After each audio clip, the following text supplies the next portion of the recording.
We often think about what would happen if an unstoppable force met an immovable object. It's an interesting thought experiment, really. A being who cannot be halted by any force in our world, colliding with a being who cannot be moved by any force in our world. It's a paradox, something that can never truly be answered.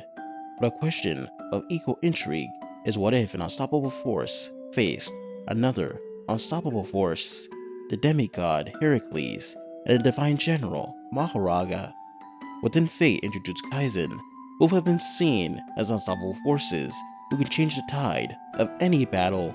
Both possess abilities that have made them probably the biggest hurdles to overcome in both series, and both have somehow managed to face the strongest beings in their series, somehow without losing their aura. But what if both of these beings were to clash with each other? Whose ability will be seen as superior, and who would come out on top?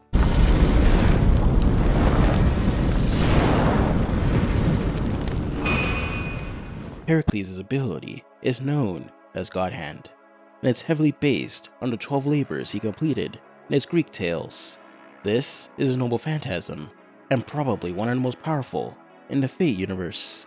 Heracles is given 12 lives, meaning an opponent is required to kill him 12 times to put him down for good. Once Heracles is killed once, his body will quickly regenerate, forcing you to battle him once again. It doesn't matter how powerful the attack is, as long as the noble phantasm is still active, he'll revive every single time.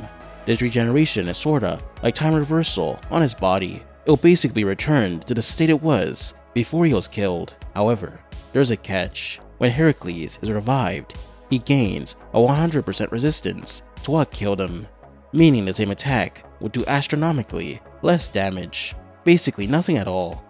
The only way to bypass this is to either find a new attack or weapon to use, or hit Heracles with the same attack, but 200 to 1000 times more powerful than the last. This is how Gilgamesh was able to defeat Heracles. His Gates of Babylon allowed him to access an immeasurable amount of weapons, each with different effects, allowing him to bypass the resistance. Saber Altar bypassed Heracles' resistance in a different way. You see, the 12 lives are not a fixed system like a video game, as in, you don't literally need to kill him 12 times. An attack with enough output is actually able to take multiple lives at once. These are not the only defensive hacks God Hand grants. God Hand conceptually nullifies all attacks ranked B or lower, so they don't even register as damage against him, regardless of their power or type. To actually harm him, an attack must be A rank or above. As a Berserker class servant, Heracles is summoned with his sanity heavily suppressed in exchange for massively boosted stats, meaning overwhelming strength, speed, endurance, and aggression, at a cost of reason or strategy. Even so, Heracles is an exception among Berserkers. His raw parameters are so high, that he becomes a relentless killing machine, constantly pressing forward and giving opponents almost no time to breathe, reposition, or counterattack. He plows through incoming attacks without hesitation or concern for his own safety, relying on sheer power and God Hand to carry him through. Despite the madness enhancement, he retains astonishing hand-to-hand combat skills, able to dodge and deflect Artoria's sword strikes, and even react to and evade Gilgamesh's Gates of Babylon barrage. Feats made possible by his legendary instincts and lifelong experience as a warrior. This is further supported by his second noble phantasm, 9 lives, a perfected combat technique born from slaying the Hydra. It allows Heracles to unleash a flawless and near instant sequence of attacks, whether with a weapon, his bare hands, or a bow. It overwhelms enemies before they can react, striking from multiple angles with lethal precision. When you combine this monstrous strength and speed, elite combat instincts, 9 lives, deadly execution, and the absurd survivability of God Hand, and Heracles becomes an almost unstoppable force, widely regarded as one of, if not the strongest being to ever participate in a Holy Grail war.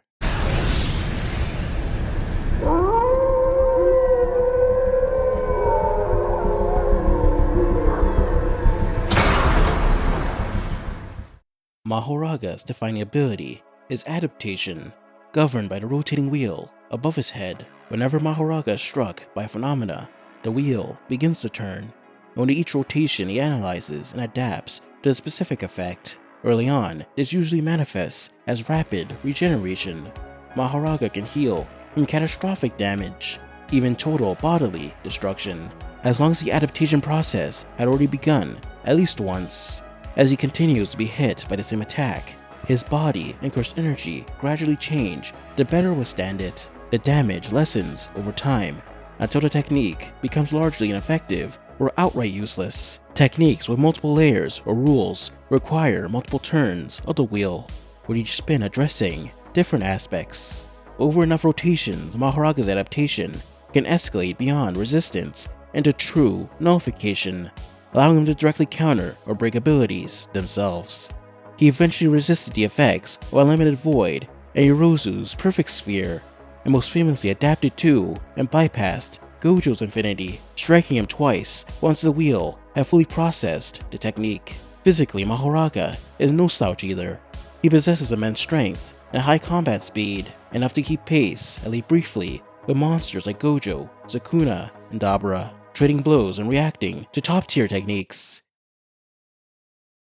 Heracles feels more immediately unstoppable. God Hand gives him guaranteed survivability, 12 lives, instant regeneration, immunity to anything below A rank, and resistance to whatever kills him. From the moment the fight starts, most opponents literally cannot hurt him at all, and even those who can are forced to kill him repeatedly under constant pressure. Heracles is a walking wall of stats and hacks right out of the gate. Mahoraga, by contrast, becomes unstoppable over time. Early in the fight, he can be damaged or even killed, but the opponent has enough power or end things before adaptation progresses. His threat curve rises the longer the battle drags on, whereas Heracles starts at max danger almost immediately. However, Mahoraga is theoretically more dangerous the longer a fight lasts. Because his adaptation has no clear limit, if given enough time and exposure, he could grow to a point where an opponent's abilities are fully resisted, nullified, or even countered, making him effectively impossible to defeat with those tools. Heracles, while extremely difficult to kill, has no defined limits. With enough raw output, multiple high-ranked methods, or even extremely unique abilities, his lives can be exhausted. However, prolonged combat creates a different danger with Heracles. If he simply withdraws from the battle for any reason, his lost lives can eventually be restored, provided his master has sufficient mana and enough time passes, usually over several days. In different ways, both become nightmares and extended conflicts. However, in a direct fight, Heracles is likely to win, especially early on. While Mahoraga could eventually adapt to Heracles' attacks, the process takes time and repeated exposure, whereas Heracles starts the battle with overwhelming stats and God Hand already active. Mahoraga's physical blows are unlikely to carry enough output to meaningfully hurt Heracles, even once, and even if they did, would immediately revive and gain near total resistance to the method that killed him. Meanwhile, Heracles can build resistance to Mahoraga through God Hand, further reducing Mahoraga's chances of wearing him down.